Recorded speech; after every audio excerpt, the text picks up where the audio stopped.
Halo teman-teman semua, kembali lagi di Go Workout Education Series, Ngerti Workout. Bersama saya, Coach Dewa. Kali ini kita akan bahas assessment.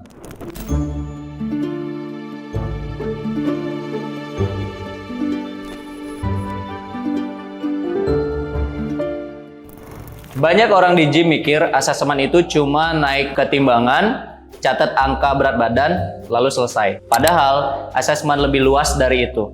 Assessment adalah proses pengukuran dan evaluasi tingkat kebugaran jasmani seseorang. Tujuannya untuk mengetahui kondisi fisik seseorang apakah dia sudah cukup bugar atau belum. Assessment juga digunakan untuk memantau perkembangan kebugaran dari waktu ke waktu. Misalnya ada klien yang datang ke gym, tujuannya fat loss, tapi sering pegal di bagian pinggul dan juga bahu. Kalau kita lihat sekilas dari angka timbangannya, kita nggak akan tahu masalah aslinya di mana. Maka dari itu, assessment ada beberapa jenis dan saling melengkapi. Assessment yang pertama yaitu kuesioner.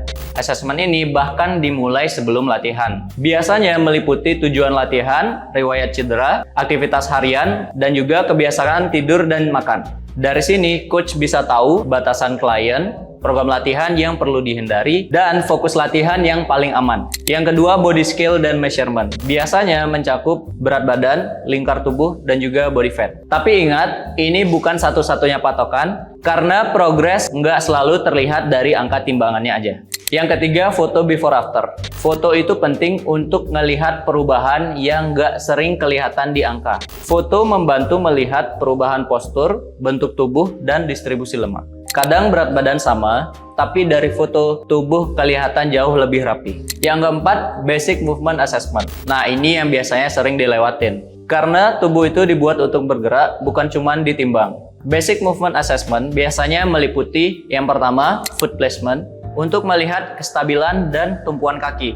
Yang kedua, hinge movement, untuk melihat mobility pada gerak pinggul dan juga punggung. Lalu yang ketiga, gerakan squat, untuk melihat mobilitas pada ankle, knee, dan juga hips. Lalu shoulder press untuk melihat stabilitas dan mobilitas bahu. Dan yang terakhir, single arm row untuk melihat control core dan keseimbangan kiri kanan. Dari sini, coach bisa tahu apakah klien siap ke latihan berat, apakah klien perlu regresi gerakan, atau klien perlu perbaikan teknik dulu. Kenapa semua assessment ini penting? Karena satu assessment aja nggak cukup.